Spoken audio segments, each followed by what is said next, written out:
Yo, this up, may schedule tayong customer ngayon, Tarlac lang. 1 month setup daw. After 1 month, may karamdaman ng naganap. At yun ang gagawin natin. So start natin mga kapulito.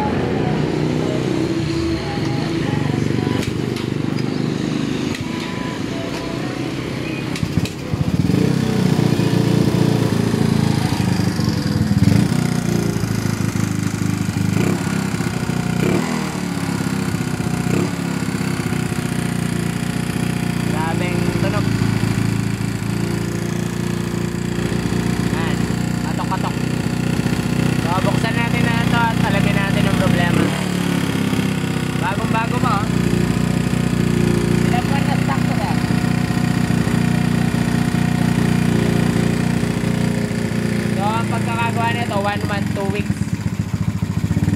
Tama kita sa video. Ay mayari sir, mga kapulito. Wala pa sa Santa Ignacia. So buksan natin to, ayusin natin. Let's go. Sorry, it's DJ.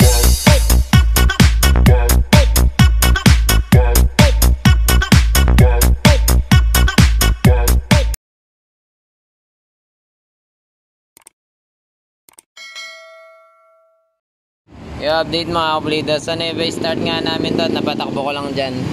Wala dito, hanggang dito lang yung tinakbo ko dun sa may van. So eto na yung temperature nya. Napakainit.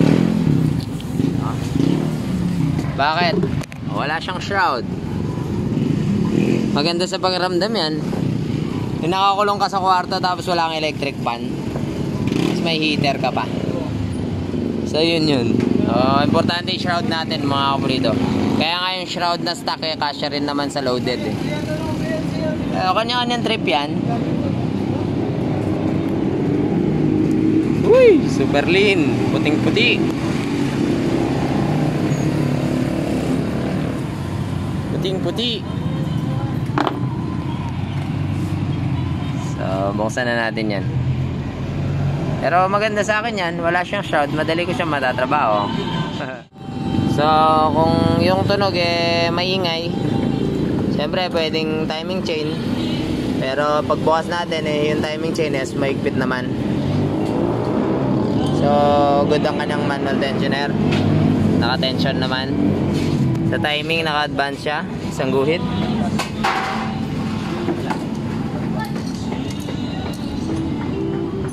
Yan. So tanggal muna natin yung mga Alright, sa kanya namang valve clearance sakto lang naman. Hindi naman ito yung posibleng dahilan ng ingay. Pero siya siguro lagitik. Kasi yung clearance niya around nasa 10-12. Pero hindi yun yung dahilan kasi iba yung tunog parang knocking or katok. JVT chrome bore.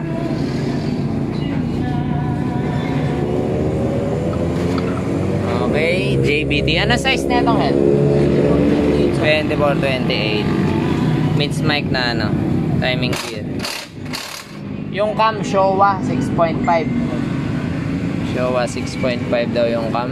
Pero pinapalit na ng Genrex Racing cam. Pero buksan muna natin mga kapulito. Tapos pinapa-roller type ni sir. Lagay na lang natin dahil lang masusunod yung customer. Update atin ng binubuksan. May napansin lang ako sa standard. Copper washer dito dapat. So yung isa dito siya napadpad. Naligaw siya mga kapulito.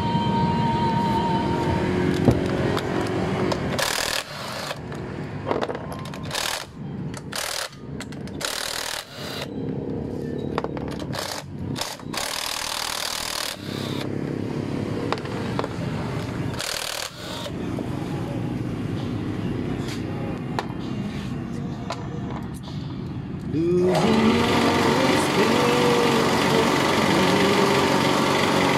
wanna let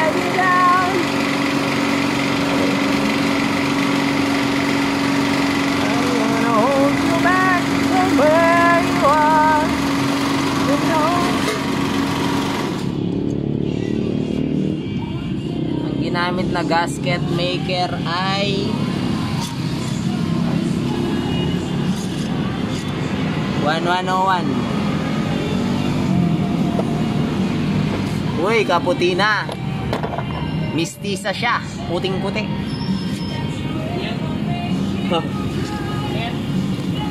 Secret. Oh.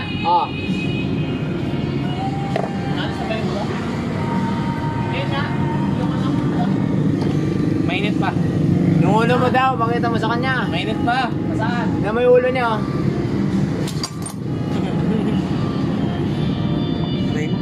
Tutok.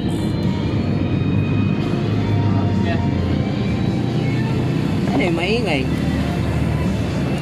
Check nga natin chamber kung may tumatama. Mukhang wala namang tumatama sa kanyang chamber. Ang mga valvula ay hindi naman mukhang tumatama. Walang marka.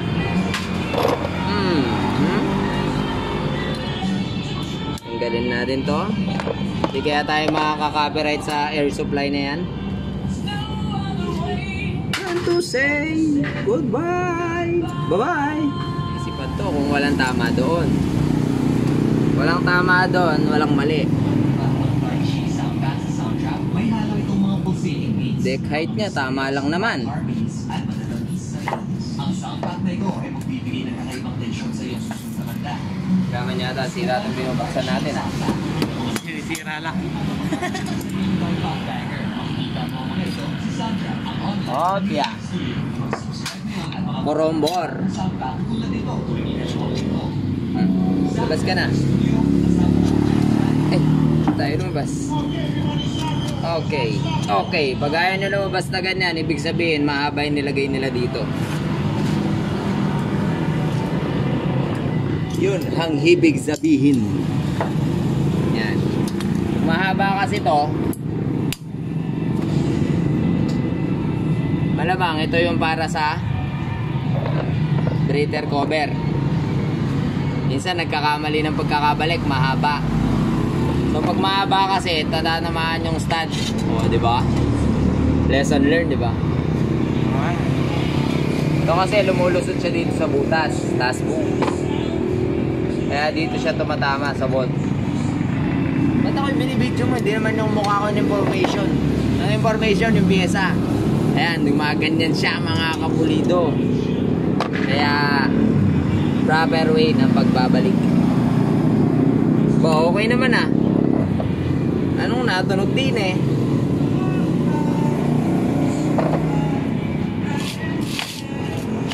Di bale, i-reset na lang natin dahil din naman yung hiling ng customer.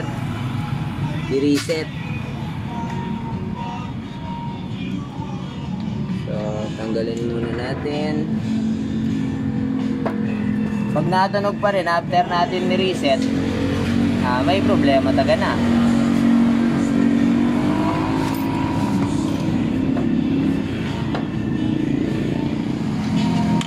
Alright, ating obserbahin.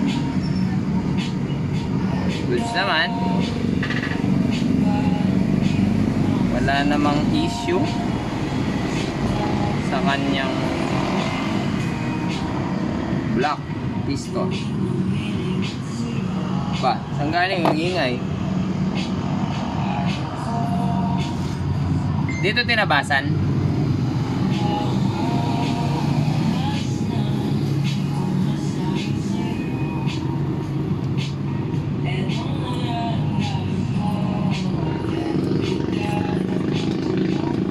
Plug and play, no?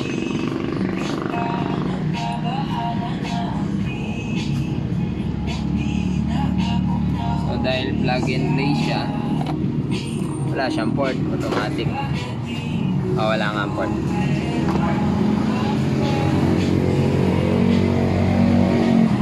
Sa kanyang connecting rod, mukhang good naman.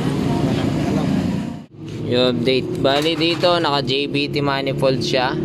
28mm yan, 30. Pero nilagay nila yung fibra na walang port. So kung tinatamad mag-port, tanggalin nyo na to. Kasi pag sinukat mo yan, walang kwenta ang yung biniling manifold. Sukatin natin to. Siya ay 22 mm. Pag sinukat mo itong ano, napakalayo niyan. Oh, itong fibra. Oh. Ay, mali. Habitan din niya, nasula ko kaya na. Habitan din na. Nasula ko. Ako sure, sagli. 27 mm pala. Tapos ito 22 mm lang. 21.8 itong fibra. So, huwag nyo lang ilagay yan. Oh, yan. Tingnan mo yung big valve. Oh. So, nakabara lang yung fibra eh. Oh, same na same yung sukat na ito. Manifold at saka to. So, hindi siya mapipigilan. Okay, buksan pa natin. Alright, dito magkakalaman mga kapulido.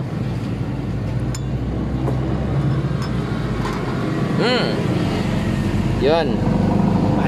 Walang tama, may mali. Ayan, may tama siya dito. Isang raka lang. Sabi ni sir, stock daw kasi yung ano, yung rocker arm. Hindi daw kasi pinalitan, eh big valve na daw. Tutusin po sir. Tutusin sir, mas matibay yung stock. Yung stock, kaya ko nga, kahit MTRT head, stock gamit ko. Tsaka ASP head. Okay, itong sa may exhaust, okay naman.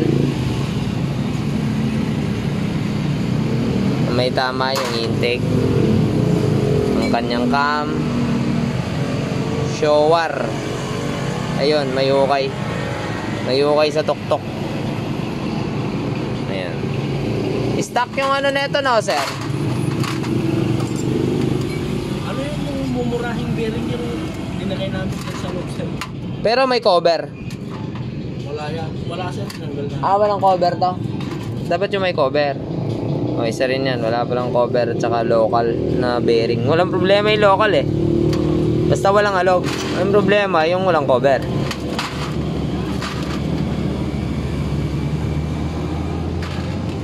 Anong valve spring na ito, sir? Wala lang, sir. Yung, ano yung paso, nagkasama lang ng ano? Head. O, yun lang yung nakita natin. Ito lang. Okay sa cam. Sa intake. Pero maliit lang ha. Ay, ito. Huli. Huli. Ba't ginanito siya, sir? Ito sigurado to. Siguradong ingay ito. Pinutol nila. Nakabaon. Pinutol yata nila. So, ang nangyayari, sumasabit itong valve dito. O, yun na. Ito na yun. Huwag dapat tong binabaon kasi ang kailangan nakalabas ito. Kasi ito mismo yung tatama dito sa tip ng valve. Ngayon, kung baon siyang ganito, papasok yan eh. Papasok siya dito. So, kung masyado siyang malapit, kailangan ang ginawa eh, tinabasan to. Tinatabasan naman kasi talaga yan halos sa mga big valve. O, kahit to, sagaran siya. O, ito na yun.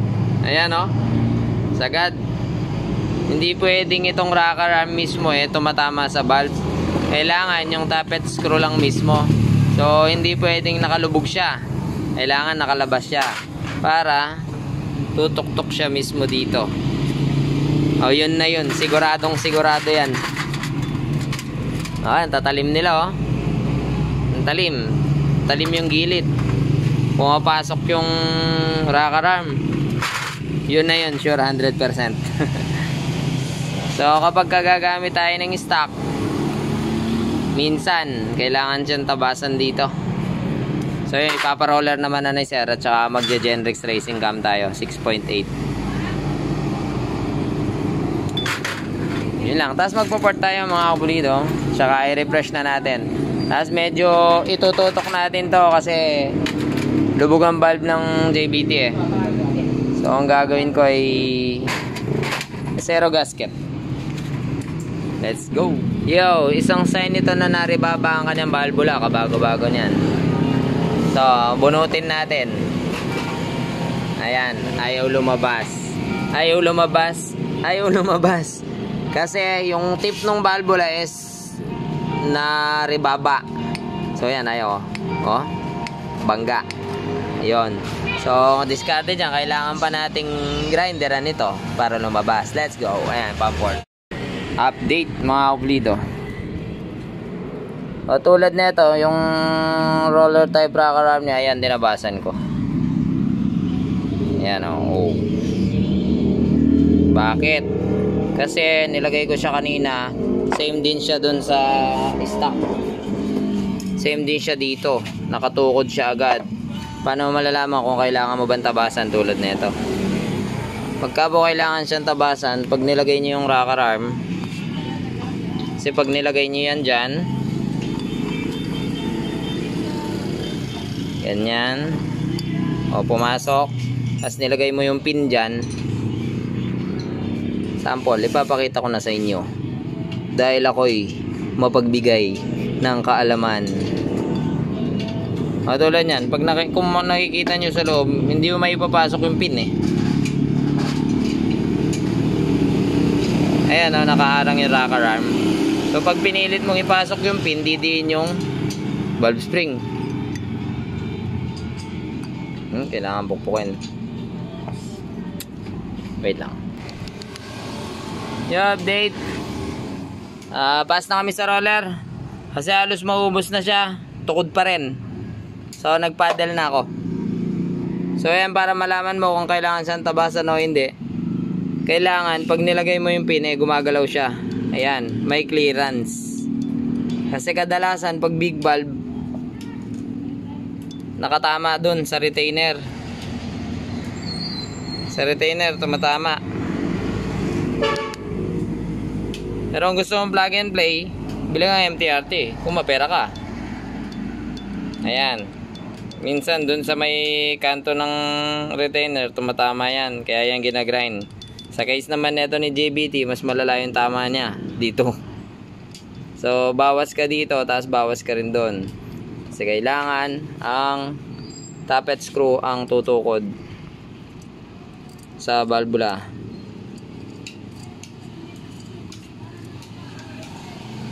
Ayan, nakalitaw na yung tappet screw. Kanina nakalubog. Ayun siya oh. So yun, ganun yun. Enay, thank you. Alright, ayan na oh. Ayan, niluwagan ko. Ayan, may clearance siya. Dapat magalaw yan, kabilaan. Ayan na. Meron din. Ayan.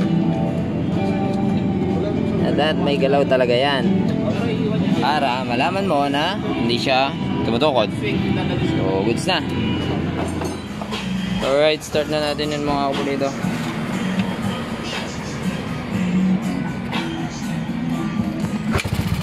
Yun. Dudura na oh. Napakatahimik na oh. Diba sir? Tahimik na no? Takpan na natin yan. Yan, nandudura oh, malakas.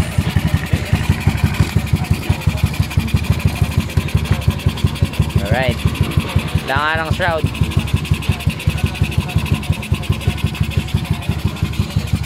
Tahimik na tahimik. Update mga kabulino, natapos na rin. It's 1 AM. Start na natin yan. Yan o, one click na lang. Ayan o.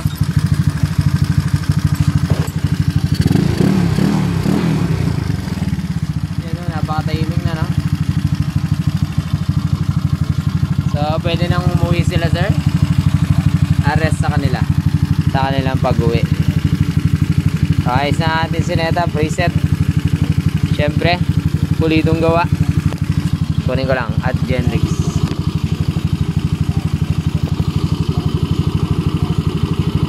Hindi na sila mag-aalangan na gamitin ang kanilang motor. Ako'y isang mekaniko ng motor at sasakyan. Laging may grasa ang kamay para ang tiyan magkalaman. Ginagawa ko ang lahat upang kumita ng sapat. Sa mga kliyente ko, laging serbisyo ay tapat. Laging pagod ang bulsa lang ay magkalaman.